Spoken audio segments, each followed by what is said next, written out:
The test is in 4 parts: Part 1, Part 2, Part 3, and Part 4. Now look at Part 1. Part 1. You are going to hear a conversation about renting an apartment. First, you have some time to look at questions 1 to 6.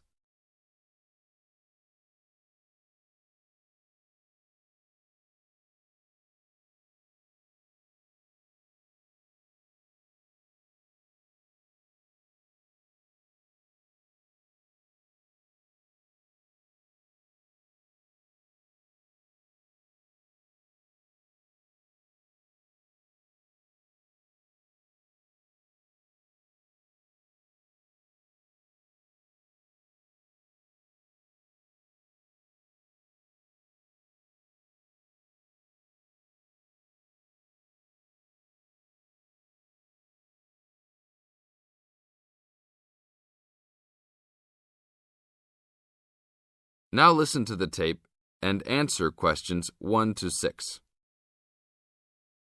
How can I help you, sir?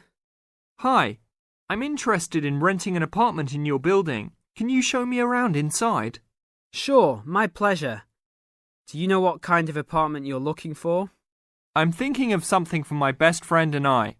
The apartment doesn't have to be too big, just something comfortable for the two of us.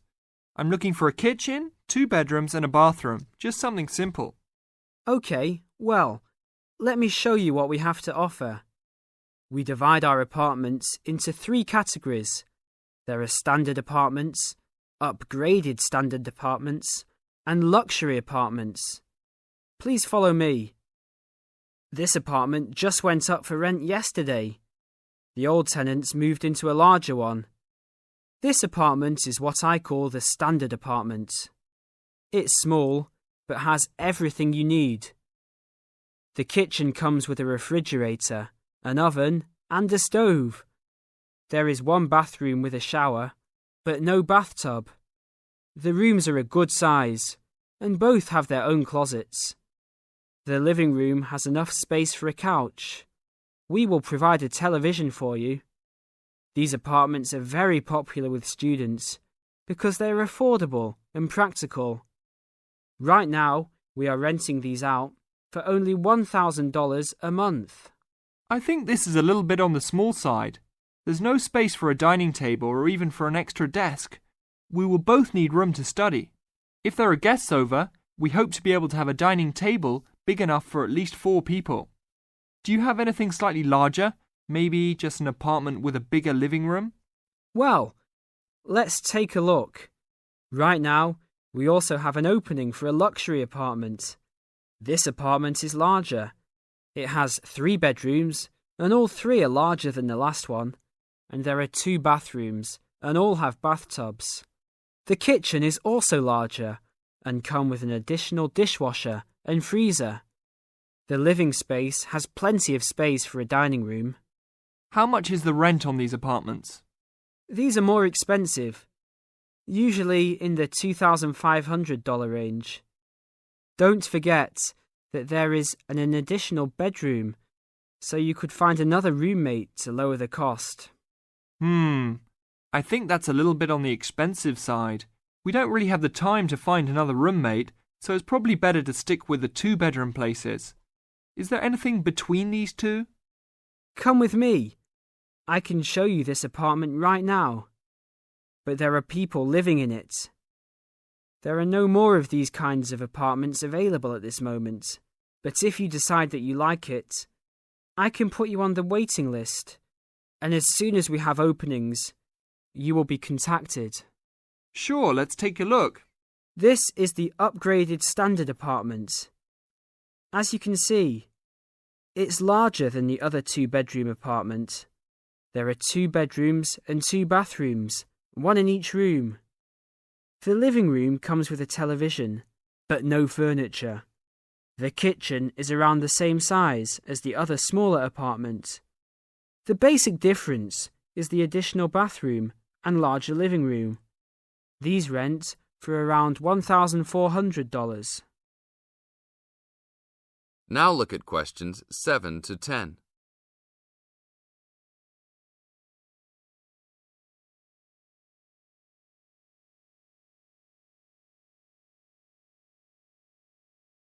Now listen to the tape and answer questions 7 to 10.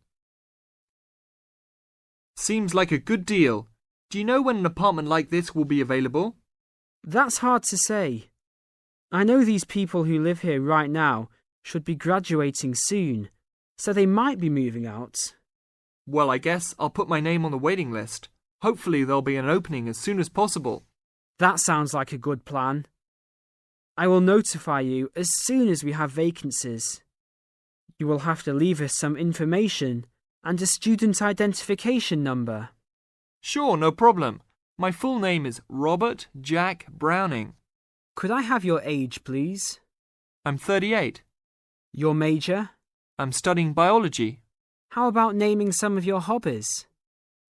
Fishing, golf, watching movies, and spending time with my family. Sounds like a good life. What is the price range of the apartment you are looking for? Somewhere between $1,000 to $1,500. Your student identification number, please. QS 45890. Could you repeat that? QS 45890. Lastly, could you leave us a phone number? Okay, it's area code 236 580 2287. Thank you very much. I will give you a call as soon as possible. That is the end of part 1. You now have half a minute to check your answers.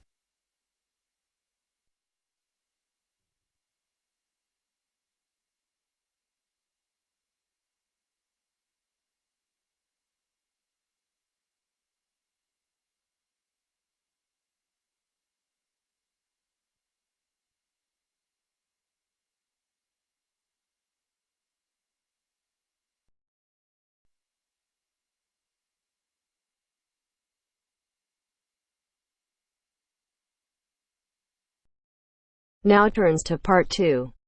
Part 2. You will hear two flatmates, Tom and Richard, talking about their new flatmate who has just moved in the week before. First, you have some time to look at questions 11 to 16.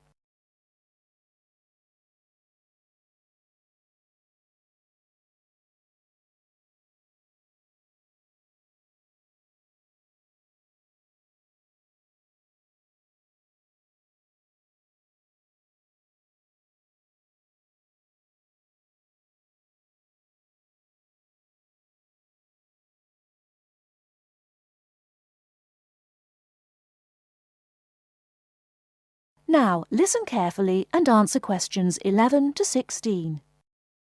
Hi, Richard. I'm glad I caught you here. Can I just talk to you about something? Our new flatmate, Anders, is not quite what I had hoped. I was wondering if you shared my concerns about some of his behaviour. Yes, Tom, I know what you mean, but we can't be entirely negative. He has good points. I mean, at least he's quiet. He doesn't play loud music all night or bother others or turn his TV up, disturbing everyone. Sure, he's quiet, but remember our last flatmate? He'd say hi to you and smile and treat everyone politely. In comparison, this new guy is very impolite. He just grunts in reply and sometimes ignores me altogether. I guess that's just his way. You know, just his character. I don't think he realises he's being impolite, and it shouldn't matter to us too much. We can just ignore him too and quietly live our own lives. But his friends are hard to ignore when they visit. I know what you mean, but how often does that happen? I rarely see them, maybe once or twice a month. If they came more often, it might be a problem, but as it is, such rare visits don't matter so much. Wouldn't you say so? Well, I'm not sure, since it's very obvious when they're here because of all the cigarette smoke in the house. It stinks up the place, and you know we don't allow smoking on the premises. Well, I've never seen them doing this. Maybe they do it outside. Perhaps we can talk to Anders about it. Always remember, though, in one respect, he's a good tenant, and it's the most important aspect. The previous flatmate would always pay the rent late. I know what you're going to say. This guy pays promptly. But there's more to being a good tenant than prompt payment. I mean, you need to turn off the TV, clean up your dishes, dress respectably, be polite, and so on. I guess what I'm saying is that basically you need to cooperate with the others, and this new guy fails significantly in this respect. OK, I suppose you have a point there. Before you hear the rest of the talk, you have some time to look at questions 17 to 20.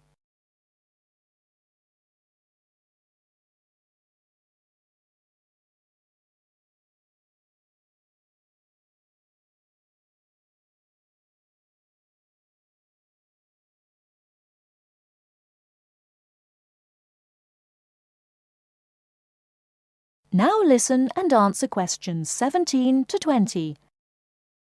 I tell you what, Tom, why don't we talk to our new flatmate, Anders, about these issues? If we throw him out, we'll have to go to all the trouble of finding another flatmate, who might not necessarily be much better. So, let's give the current guy a chance. Here, I've got a piece of paper, so let's make a short list of issues to discuss with him. Get it out into the open. Sure, we'll give him one more chance. So write communication, and let's tell him to... Well, we can't change a person's personality overnight. So why don't we have a weekly tenants meeting and we can just ask him to attend. That way we can get to know him better. I'll write attend meeting and we can take it from there. OK, but we have to tell him about his friends. They can't just do whatever they want. Write a heading friends and then write don't smoke anywhere, inside or outside. Well, instead of being so direct and possibly causing offence, I'll just write follow rules and verbally mention the rules. TV off by 10 p.m, no loud music or bad behaviour, including smoking. OK, do that, but I still think we need to specifically mention that last issue. You know how I can't stand the habit. So I'd like this to be another and separate point. Cigarettes, strictly forbidden. And it's important to include the strictly here. We can't pussyfoot around too much. Sometimes directness is necessary. OK, I'll write that. Forbidden. OK. And what about cleaning duties? Anders is a little too relaxed about that. Dishes are sometimes not washed, dirty teacups are left around the place, and so on. So, write, must do better. Yeah, again, Tom, he might take that personally and it could cause a scene. I'd rather be general. I'll write must be done and I'll tell him that that's for everyone, not just him. OK? OK, as long as he gets the message. That is the end of part 2. You now have half a minute to check your answers.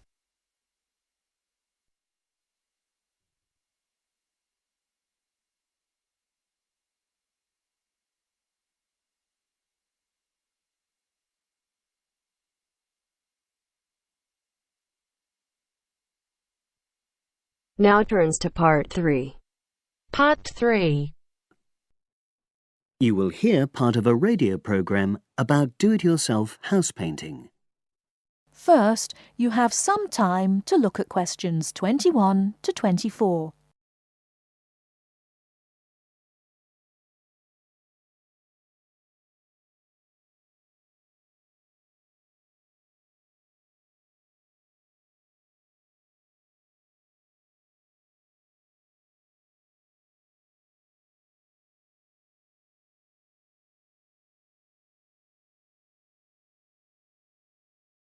Now, listen carefully and answer questions 21 to 24. Good morning, everyone, and welcome to our weekly series on home improvements. Today's programme is about do-it-yourself house painting. There's never been a better time for people who like to do their own interior house painting. Although people still lead very busy lives, thanks to the availability of various new DIY materials, you can now decorate your home in a more efficient and a more environmentally friendly way. In 2009 alone, approximately 53 million litres of the paint that was sold in the UK were left untouched. That's enough to fill 21 Olympic-sized swimming pools. It's easy to overestimate how much paint you'll need to decorate your room if you use guesswork. And if you know exactly how much paint is needed, you avoid unnecessary waste. There are automatic paint calculators available now. Most of the major paint manufacturers provide them. Look on their websites or just Google paint calculator and see what comes up.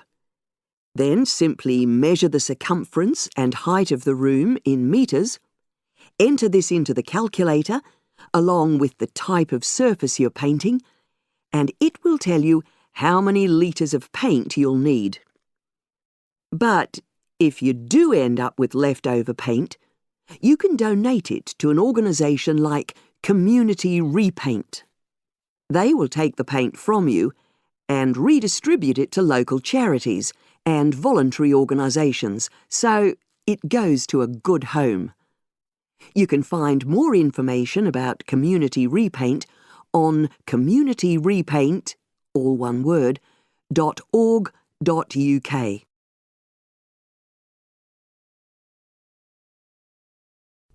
Before you hear the rest of the talk, you have some time to look at questions 25 to 30.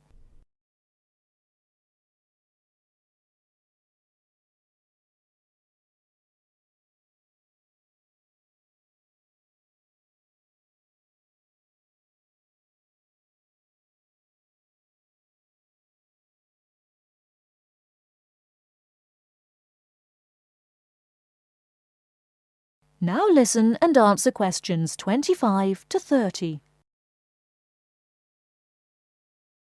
Another way of avoiding paint wastage is to check you're completely happy with your colour choice before starting to paint. For example, you can get a small sample of the colour you're thinking of using, then paint a board and move it around the room, so you can see how it looks against your furnishings and in different lights. Also, it's always better to buy high-quality paints because you get what you pay for. If you buy cheap paint, you might need to apply 2 or 3 coats to achieve the same coverage that you'd get from 1 coat of a good quality paint. You could also spend a week on a job that could have been done in a day or 2. And consider the environment. Most paint manufacturers now sell water-based paints that don't contain harmful chemicals or give off harmful odours, so get one of these. You can also buy paint that's packaged in recyclable containers. There's a lot more choice than there used to be. You can only do a good job which will last if you prepare the surfaces thoroughly before painting. In fact, in many ways, if you want to do a professional-looking job, this is more important than the painting itself. If there are any cracks or patches of loose plaster, painting over them won't solve the problem. Take the plaster out and fill the holes, allowing enough time for the new plaster to dry. And you won't get a smooth finish if the walls are dusty or greasy. So washing with water isn't enough. Use a solution of decorator's soap and rinse well with warm water afterwards. When you're ready to paint, we suggest you use a medium pile roller for walls and ceilings. A lot of people tend to use short pile rollers, but these give a patchy finish, and that wastes paint and time. Similarly, long pile rollers can create a thick textured effect, which looks messy. The same goes for brushes. The stronger the bristles, the easier they are to wash and reuse. And as you've chosen a water-based paint, clean your brushes with cold water, because it's more energy efficient that way. As you're decorating, keep transferring small amounts of paint into a tray and keep topping it up when you need to. This reduces the chance of it being contaminated by dust and pieces of dirt. And finally, water-based paint doesn't have a lingering smell, so that's not an issue anymore. But it's airflow rather than heat that helps the paint dry quicker. So, to help finish the job in the quickest time, leave your doors and windows open. The faster the paint is dry and the job finished, the quicker you can start enjoying your room. In tomorrow's program, I'll be giving some advice on... That is the end of section 2. That is the end of part 3.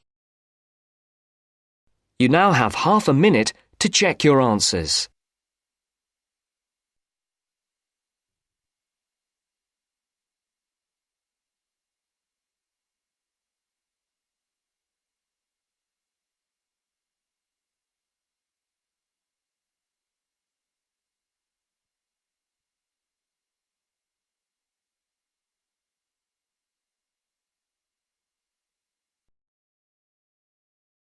Now turns to part 4. Part 4. First, you have some time to look at questions 31 to 40.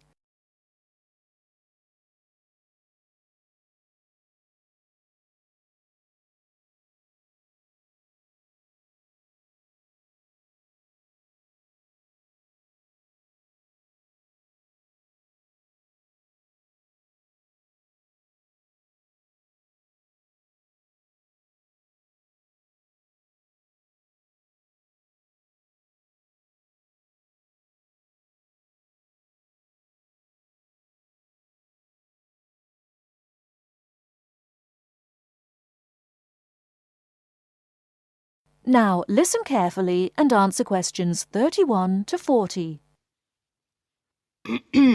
Last week, we looked at some of the features of modern houses, and today we're going to turn the clock back and look at traditional house design. I've chosen to start with Samoa, which is part of a group of Polynesian islands in the South Pacific Sea, because the influence of culture and weather on house design is quite clear there. So let's have a look at, first of all, at the overall design of a traditional Samoan house. Now, these days, houses in Samoa have become more modern and are usually rectangular.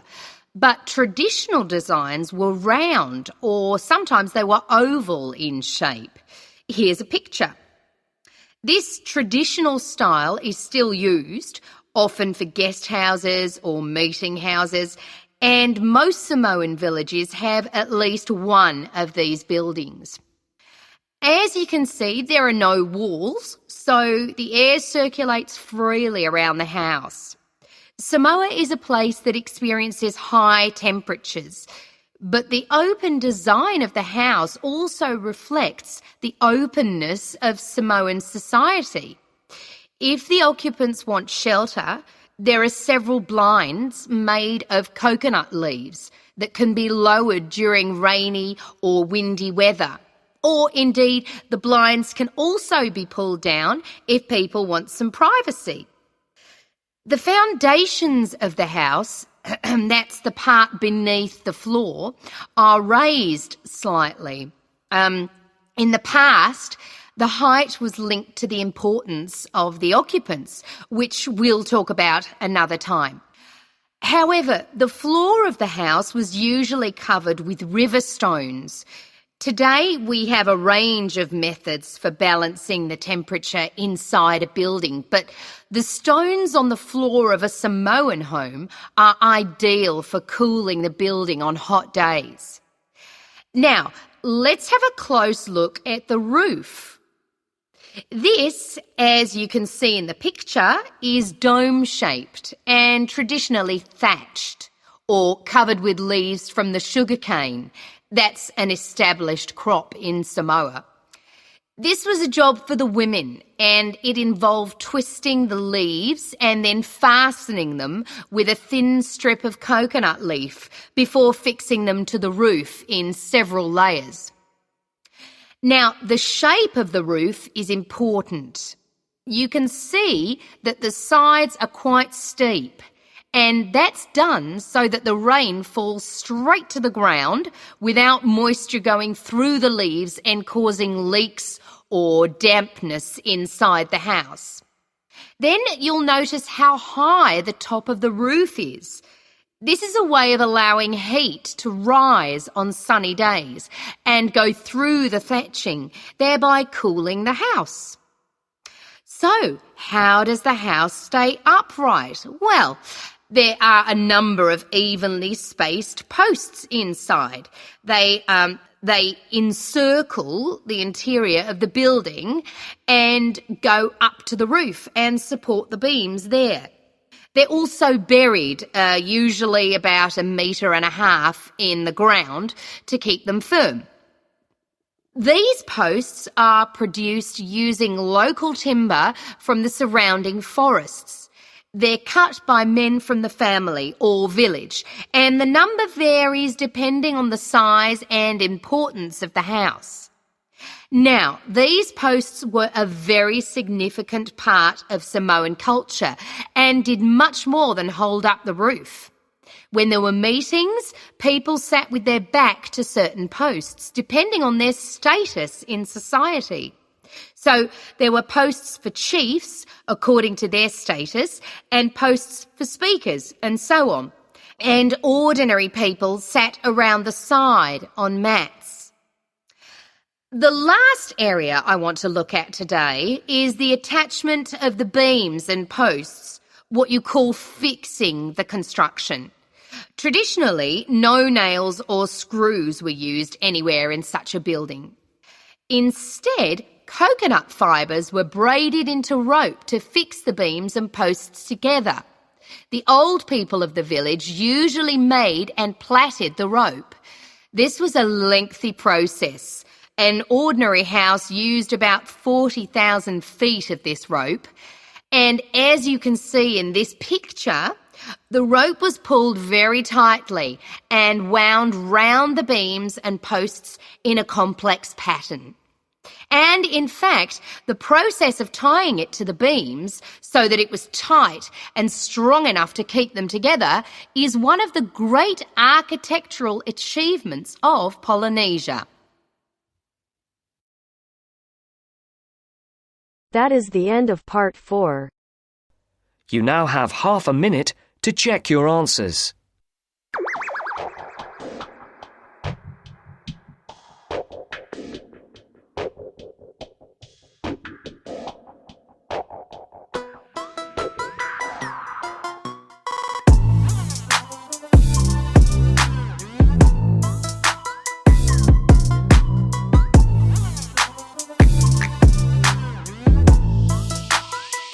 That is the end of the test. You now have 10 minutes to transfer your answers to your IELTS listening answer sheet.